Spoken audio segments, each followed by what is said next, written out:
días, buenas tardes, buenas noches. Depende en qué uso horario nos estés mirando o en qué horario hayas podido elegir para seguir estos pensamientos.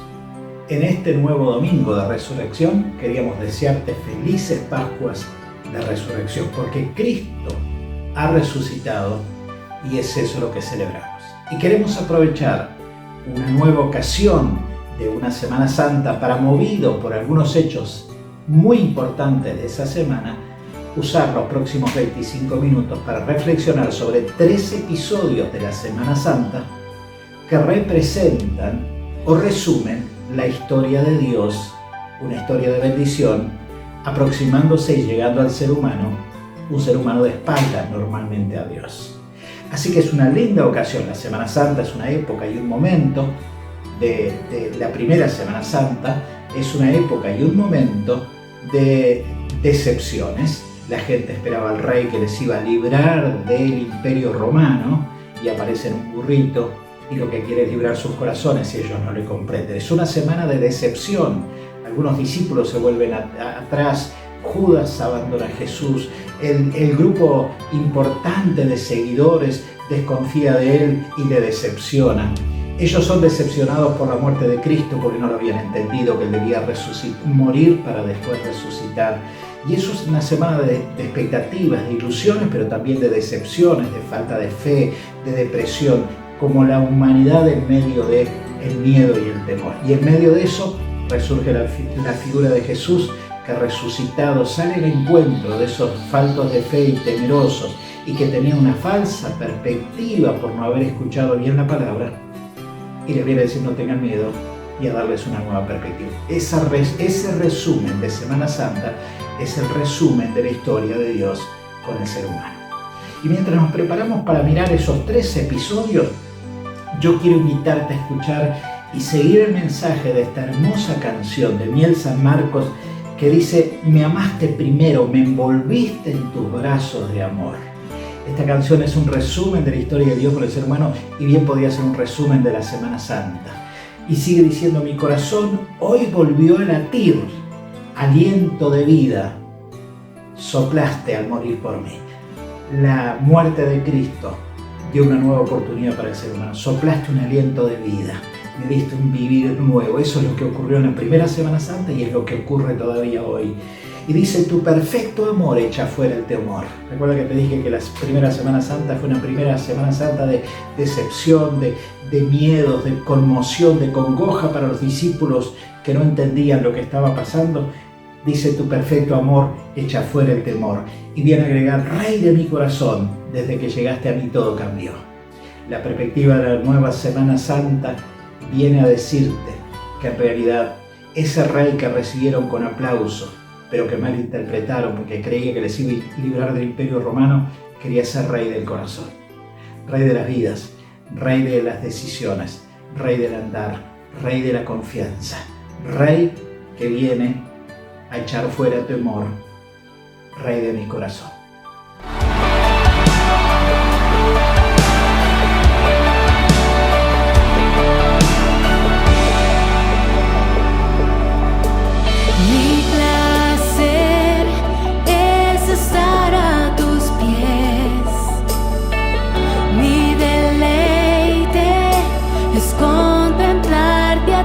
Señor, me amaste primero.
Como les decía al comienzo, queríamos mirar 3 hechos, 3 acontecimientos que son un resumen muy claro de la historia de la humanidad y que resumen perfectamente a la primera Semana Santa.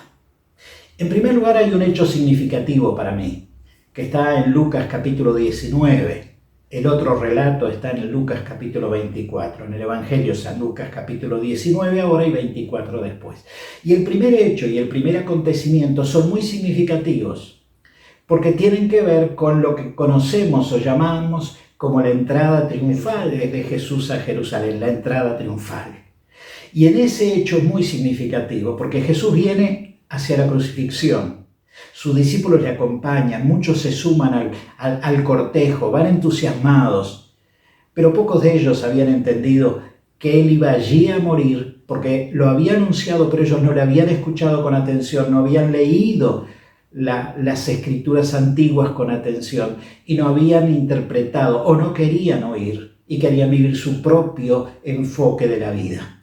Así que le reciben y dice el relato que Jesús entra montado en un burrito y la gente viene a tirar sobre el camino sus mantos y ramas de olivos que encontraron y juntaron y hicieron una especie de alfombra de honor. Así recibían a los reyes cuando volvían victoriosos de una guerra y llegaban y volvían a la capital del reino.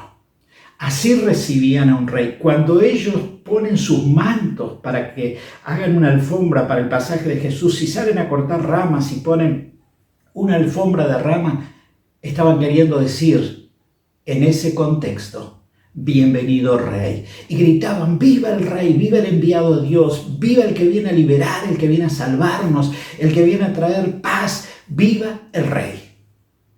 Y lo más interesante es que esa multitud que le aclamó, le vivó, gritó, cuando llegan las horas duras de Jesús, de sufrimiento, de preparación para la muerte, cuando le prenden, cuando le llevan, cuando le hacen un juicio falso y cuando le crucifican, esa multitud no es registrada. Era una multitud circunstancial de las conveniencias o de la búsqueda de los beneficios que le convenían a ellos. Esperaban un rey que les liberara del imperio romano, pero no habían entendido que Jesús venía a liberarles no de un periodo de gobierno político, de gobierno social, de gobierno económico, sino que venía a liberar sus corazones de la maldad, del temor, de la ansiedad, de la condenación. Y entonces esa multitud desaparece en el resto de la semana. ¿Por qué? Porque era un grupo de personas que buscaba sus conveniencias y quería hacer la religión a su manera, la persona de Dios para servirles y hacer como ellos pensaban o querían, y dejaban de lado el concepto de que el Rey del universo, Dios, tenía un plan y ese plan era mejor y era eterno, pero ellos estaban eligiendo sus propias conveniencias. Y a esa etapa yo le llamo el primer episodio, que es un episodio de ilusión. ¿Por qué de ilusión? Porque ellos se habían ilusionado con una imagen a su propio entender de lo que Dios haría, de lo que ellos querían que Dios hiciera y de lo que Dios debía hacer. Muy a menudo el ser humano quiere manejar la voluntad de Dios. Y cuando oramos muy a menudo le decimos, Señor, haz esto, esto y esto, como queremos manejar a Dios, ponerlo a nuestro servicio, cuando Él tiene planes eternos de bendición mucho más sabios que los nuestros. Y así se caracteriza el ser humano. Vive su propia religión, construye sus propios dogmas, vive su propia religiosidad. Busca a Dios en la medida que lo necesita y lo descarta cuando no lo necesita. Toma sus propias decisiones, ignora a Dios, ignora sus planes. Hay un grupo de personas allí que nos representa a nosotros. Viva, viva cuando les convenía y después desaparece cuando llega la hora del compromiso. Ese es el ser humano, queriendo hacer a Dios a su manera y a su forma, en un sentido lógico para ellos. Era como un espejismo, era como una ilusión. Un espejismo es algo que una persona cree ver y para ella es una verdad, pero no es una verdad real. Así vive el ser humano en ilusión, en espejismo. Y puedo ver un gran oasis de agua y para mí puede ser la solución y puedo ir detrás de él, pero puedo quedarme rodeando días y días y ese oasis en el desierto no tiene agua, no me refresca, no mata mi sed, ni me da nuevas perspectivas. El ser humano vive buscando sus propios recursos, vivando a Dios cuando le necesita, queriendo que Él haga su servicio como ellos quieren, pero sin considerarle. Ilusión. Con razón Dios decía en el Antiguo Testamento, han construido para sí cisternas, o sea, era un lugar árido, era un lugar desértico. El construir pozos de agua que la mantuvieran y tuvieran agua permanente era clave para su vida, su ganado, sus familias. Y Dios, tomando esta imagen de construir lo necesario que eran esas cisternas que conservaran el agua, dice, hicieron para sí cisternas, pero cisternas rotas, cisternas que tienen fisuras, que pierden. Y dice él, y me dejaron a mí la fuente del agua viva.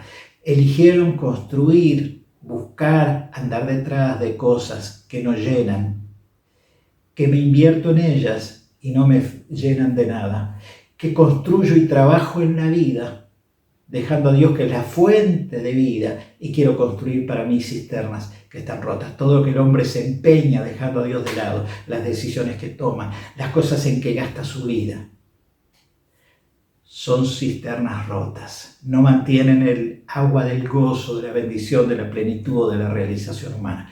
Por eso el primer lugar, el primer episodio que refleja la historia de la humanidad es esa entrada triunfal. Él es el Rey soberano que tiene planes de eternidad y el ser humano le busca y le espera para que arregle sus problemas. Por eso la multitud le dejó de lado en las horas maduras. Por eso no era una multitud adoradora. Reflejo de la humanidad. Y aquí aparecen entonces las multitudes emocionadas, sus expectativas desenfocadas y sus prioridades desajustadas.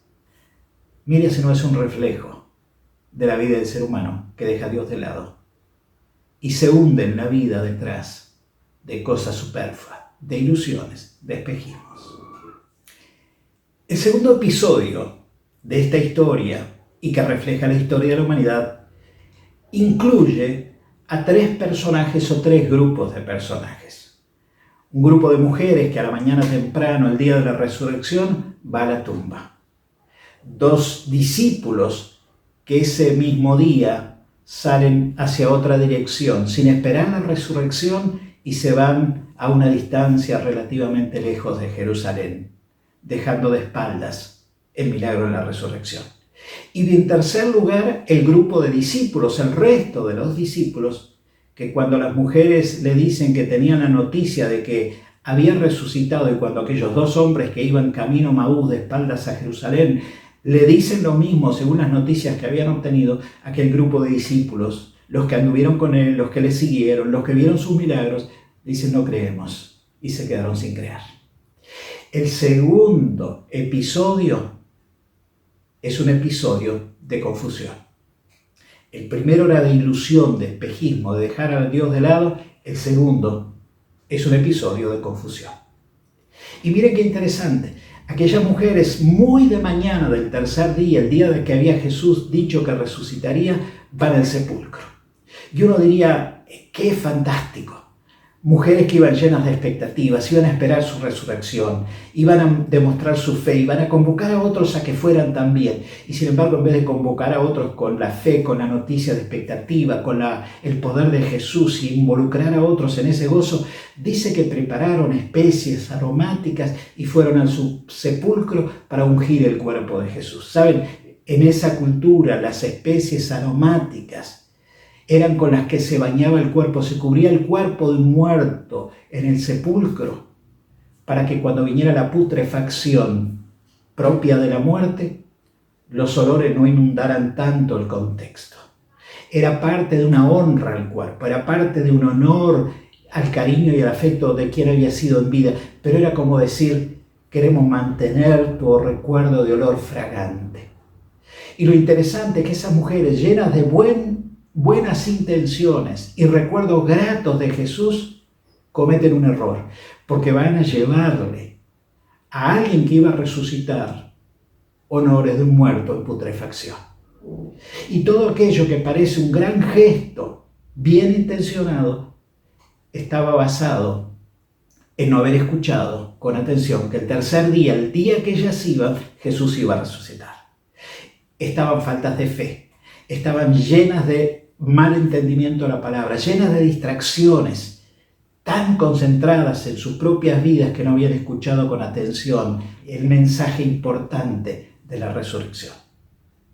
Y van allí al sepulcro, y cuando llegan, dice: ¿quién va a removernos la piedra? La gran pregunta era: ¿quién va a movernos el obstáculo? Y el obstáculo ya estaba movido. Faltas de fe. Así somos los seres humanos muchas veces, en medio de nuestros miedos, decepciones, depresiones, temores, sin poder mover los obstáculos, porque no creemos o porque no buscamos las promesas de Dios que ya movió todos los obstáculos en mi vida. El segundo grupo de hombres son aquellos 2 discípulos que, tal vez cansados, decepcionados, pensando que él iba a resucitar y no había resucitado, antes de la fecha se van y salen y no lo esperan. Aquellos discípulos debieran ser los más entusiasmados en esperar la resurrección y quedarse allí, no moverse de allí, pero se van decepcionados. Y salen a caminar y se van decepcionados, tristes, con sus miradas bajas, tan así que se encuentran con Jesús resucitado, que en su misericordia les sale al encuentro y no le conocen. De las mujeres dice que estaban acongojadas, miedosas, llenas de temor y faltas de fe. De estos hombres lo mismo. Y el tercer grupo, los discípulos, cuando aquellos hombres, 2 hombres se encuentran con Jesús y a las mujeres Jesús les sale al encuentro ese día de resurrección y vuelven a contarle a los discípulos, el resto de los discípulos no creen. El tercer grupo de decepción es el grupo de los discípulos. La confusión de la decepción, de la falta de fe, de no interpretar la palabra, de no haber prestado atención a lo que Dios quería tener. Muchos de los seres humanos hoy vivimos en depresiones, miedos, en frustraciones, porque no nos hemos refugiado en su palabra, porque no hemos admitido sus promesas, porque no estamos creyendo en lo que Él promete. Aquellos 2 hombres que iban, vienen a Jesús y cuando se encuentran con Él decía: nosotros creíamos que iba a resucitar al tercer día. Y ahora andan unas mujeres por ahí diciendo que resucitó, pero su cuerpo no vieron, pero no lo encontraron. Miren qué interesante. Tan faltos de fe que aquellos que vieron tantos milagros, vieron a Jesús hacer tantos milagros, le acompañaron tantos años, vieron la gloria de Dios. Y cuando llega esa hora, por no haber analizado las palabras de Dios, las promesas de Dios con centralidad, por no aferrarse a sus promesas, por no esperar el tiempo juntos, no esperan la resurrección y se van. Se sintieron defraudados antes de tiempo. Tú y yo muchas veces nos sentimos defraudados antes de tiempo por no esperar en su tiempo, en su momento, en su gloria, en sus planes, en sus métodos, pero más que nada en sus promesas. Confusión es el segundo episodio de la historia de Dios con el hombre y de la primera Semana Santa como un símbolo de esa lejanía del hombre de Dios y esa falta de búsqueda de los principios correctos. Así que el segundo episodio es confusión. Y ahí está ese grupo de mujeres perplejas, temerosas. Los 2 discípulos impacientes se fueron antes de ver el milagro. Y en tercer lugar, el resto de los discípulos que habían visto tantos milagros, ahora estaban incrédulos. Decía el Señor en su palabra: si quisiereis y oyereis, gozaréis del bien, de las bendiciones que tengo para ustedes. El gran problema del ser humano es que queremos la bendición de Dios, pero no queremos oír. Queremos oír nuestros propios principios, nuestros dogmas, nuestros intereses, nuestro bienestar, y queremos que nuestras prioridades sean las que nos convienen a nosotros, pero dejamos a Dios de lado. Como aquella humanidad en ilusión va a entrar en confusión. Como estos discípulos que no interpretaron la palabra: si quisieres y oyeres, gozaréis del bien en la tierra. Si prestares atención, si considerares mi palabra. Tal vez tu confusión hoy tiene que ver con esta verdad, con este principio, con este episodio, con desconsiderar los principios de Dios, las promesas de Dios, las directivas de Dios. Y has tomado tu propio camino, tus propias decisiones, le has dejado de lado, no le consideras en tus decisiones, no te refugias en Él para buscarle, no vives de la manera que Él quiere. Y Dios es solo un evento y un elemento de fechas claves como Semana Santa o Navidad, o cuando una crisis te aprieta. ¡Ay, Dios! Tal vez tus confusiones son síntoma de una ilusión de esperar y buscar tus prioridades y esperar que Dios te sirva en vez de tú servirle, de no considerar sus criterios, y son fruto de una confusión, de la perplejidad, de la falta de fe y de esperar en sus formas, en sus tiempos y en sus maneras.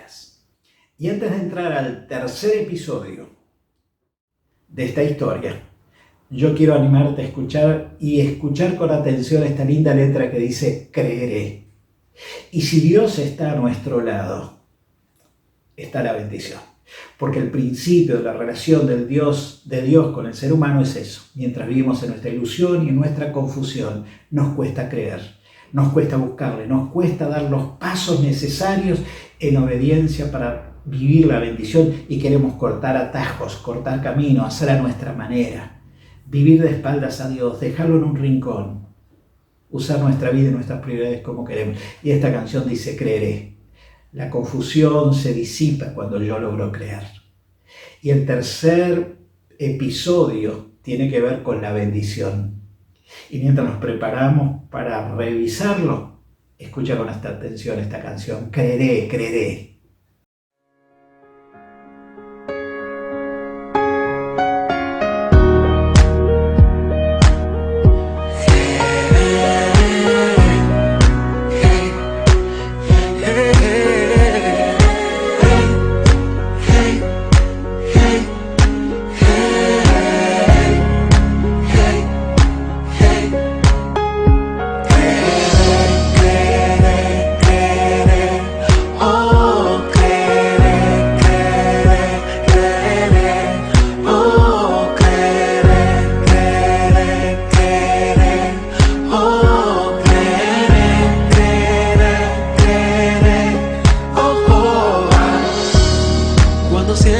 Desmayar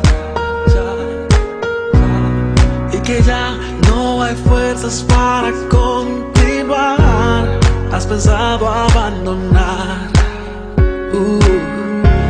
ese sueño, ese anhelo que en tu alma está. La mente dice no, nada puedes hacer, pero tu corazón no para de creer. Se encuentra frente a ti, mas yo sé que la cruzarás si lo puedes creer. Oh, creer, creer, creer. Oh, creer, creer. Oh, creer, creer, creer. Oh, cuando parezca como si no puedes pelear más, y se ve como si el camino llegó a su final. Cuando nadie en ti crea, cuando te cierren las puertas, por favor no te detengas, porque debes continuar. La esperanza te hará mirar más allá, y la fe te da la fuerza de creer que vencerás. Ahora es tiempo de avanzar y del pasado olvidar, y celebrar lo que vendrá, juntos cantar. Yo creeré. Oh, oh, creeré, creeré, creeré. Oh, creeré, creeré,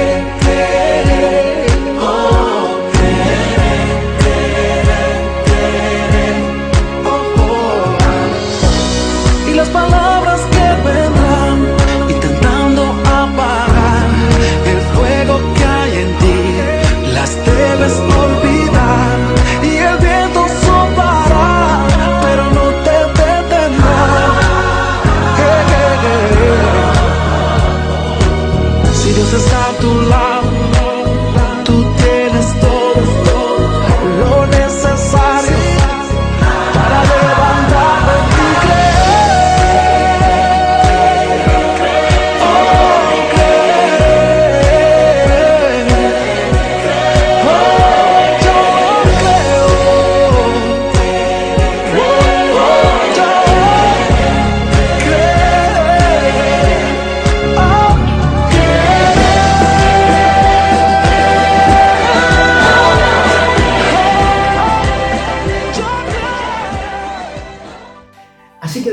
que el primer episodio es la ilusión, es el espejismo del ser humano de vivir a su antojo.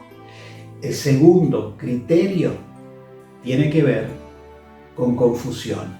Es el hecho de no prestar atención debida a los criterios de Dios, a las exigencias de Dios, a las directivas de Dios para llevarnos al camino de bendición, y nos trae confusión. Y en tercer lugar, el tercer episodio es la bendición. Es cuando Dios sale al encuentro de nuestras vicisitudes, faltas de fe, decepciones que le hacemos a Él, desprecios que le hacemos, pero Él igual sale a nuestro encuentro en amor, en misericordia, y nos da una nueva oportunidad. El tercer episodio tiene que ver justamente con la bendición. Y miren qué interesante, el relato de aquellas mujeres y de aquellos discípulos es muy significativo, porque aunque vinieron faltos de fe, aquellas mujeres al sepulcro, a atender a un muerto, Jesús podía haberlas despreciado y haberlas condenado de su amistad, de su cercanía y de su bendición, porque estaban ofendiéndole sin creer que iba a resucitar. Jesús no quiere seguidores que no puedan creer en Él. Sin embargo, cuando se encuentra con aquellas mujeres, les dice: no temas. Estaban llenas de congoja. Él se pone en medio. Él les sale al encuentro. Es la misericordia de Dios. Es lo que decía aquella canción: me abrazaste primero, me llenaste de amor. Era Jesús saliendo al encuentro. Eso es bendición. Es el encuentro de Dios que enfrenta a la multitud, a tu vida y la mía, de espaldas, que boicoteamos sus planes, que despreciamos sus misericordias, que vivimos como queremos, que le queremos usar de supermercado para que nos dé esto, aquello, lo demás allá, pero queremos elegir el resto de la vida como queremos. Que somos como aquella multitud que le recibió con vivas y aplausos, pero cuando fue la hora de comprometerse desaparecieron. Fue como aquellos que le siguieron a sus discípulos, era su iglesia, pero a la hora de confiar en Él y publicar la confianza y fortalecer y animar a otros a ir a esperarles en su resurrección, fueron a atender un muerto porque no creían, o se fueron porque no tenían esperanza, o no creyeron porque eran incrédulos y duros de corazón. Así que aquí aquellas mujeres son sorprendidas por la misericordia de Jesús que les sale al encuentro, y en vez de castigarles, les bendice y les da una nueva oportunidad. Y lo mismo ocurrió con aquellos dos que iban camino a Emaús, a una aldea cercana. En el camino, cuando se encuentran y no lo conocen, le dice: pero tú eres un forastero aquí que no sabes de lo que ocurrió, eres el único que no sabes. De Jesús, que hizo tantos milagros, nos asombró y creíamos que iba a resucitar, y hoy ya es el tercer día y no resucitó. Había resucitado, pero ellos no esperaron, se habían ido antes porque les faltaba la fe, porque no esperaron el momento adecuado. Y sin embargo Jesús sigue caminando con ellos, se queda para cenar con ellos, y mientras cena con ellos les da de su paz, les da de su bendición, les renueva las expectativas, y ellos tienen un nuevo gozo, porque Jesús, en vez de condenarlos, abre la canilla, la fuente de la bendición, y le da una nueva oportunidad. El mensaje de la Semana Santa, el mensaje del corazón de Dios, es el mensaje de nueva oportunidad. Tal vez tú crees que no tienes nueva oportunidad, tal vez tú has gastado gran parte de tu vida, o una porción importante, en dejarlo al costado del camino, en darle las espaldas. Y esta nueva Semana Santa es una linda oportunidad para retomar tu encuentro con Él, para dejarte encontrar y abrazar por Él, para dejar que tu desconfianza, tu depresión, tus miedos, tus temores que has conquistado por dejarlo de lado, sean disipados, tus miedos sean abrazados por su encuentro. Jesús tiene nuevos encuentros y nuevas oportunidades. El mensaje central de la relación de Dios con el hombre es que frente al desprecio del hombre, la decepción del hombre, los miedos del ser humano y el darle la espalda y vivir sin Dios, Dios sigue al lado en el camino y les sale al encuentro. Y en vez de descartarlos, les da una nueva oportunidad. Hoy Dios tiene un nuevo encuentro para ti. Recuerda la canción con la que empezamos este tiempo, que yo te dije que tenía que ver con un resumen muy interesante del criterio central de la Semana Santa y del mensaje del corazón de Dios. Esa canción que hablaba del enfrentar a la ilusión del ser humano y la decepción, cuando dice: me amaste primero, cuando yo no te buscaba, cuando yo vivía mi propia vida. Esa canción que viene a hablar de esa confusión para decir, cuando viniste a mi vida le diste un nuevo aliento de vida. Disipaste mis temores, mis miedos, mi condenación. Me amaste primero y le encuentro, y le recibo, y le atesoro, y le sigo, y me rindo a él.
Tal vez tú eres uno de los que te encuentras viviendo a tu manera, viviendo la ilusión de que lo vas a lograr, de que vas a conseguir, de que sin Dios, sin considerarlo, la plenitud va a estar. Te quiero decir que el plan de Dios es que solo tenemos bendición cuando andamos en sus caminos, le consideramos y seguimos sus normas. Tal vez estás siendo como aquella multitud que en determinados momentos le buscas, vienes a pedirle socorro, le consideras en algún momento de tu vida o en algún horario de tus semanas, pero el resto de la semana vives como quieres. Tienes tu propia religión, tus propios dogmas, tu propia forma de hacer, tus propias decisiones y le dejas de lado. Tal vez eres parte de ese grupo que la humanidad representa, en aquellas mujeres, en aquellos 2 discípulos, en el grupo de discípulos. Lleno de oportunidades para haber visto milagros de Dios, para haber visto cómo Dios te ama, para descubrir, has descubierto la gloria de Dios, las bendiciones de Dios, pero en realidad vives lleno de decepción, de miedo, de temor, porque vives tal vez una religión y no estás viviendo un sentido de oración, porque Él no es Rey de tu corazón, porque tal vez estás escogiendo acudir a Él circunstancialmente, para que sea tu SOS, tu auxilio, pero no quien dirija tu vida. Tal vez tus prioridades están en tus comodidades. Y por eso vives en la confusión, que son fruto de esa búsqueda incesante de que todo lo que haces no tiene frutos, y todo lo que planeas y todo lo que te empeñas, tal vez tiene fruto material, pero no tiene gozo. Tal vez eres parte del resto de la humanidad, sin lugar a dudas, a la cual Él quiere salir al encuentro y dar bendición. Quiere tomar tu ilusión, quiere tomar tu confusión y en vez de descartarte como aquel grupo de personas, quiere darte la bendición. Prueba con Él, entrégate a Él, guíate por Él, anda en sus caminos, obedece sus palabras, deja de vivir a tu manera para vivir a la manera de Él. Prueba con Jesús. Sal de tu ilusión, deja que Él disipe tu confusión y deja que te abrace su bendición.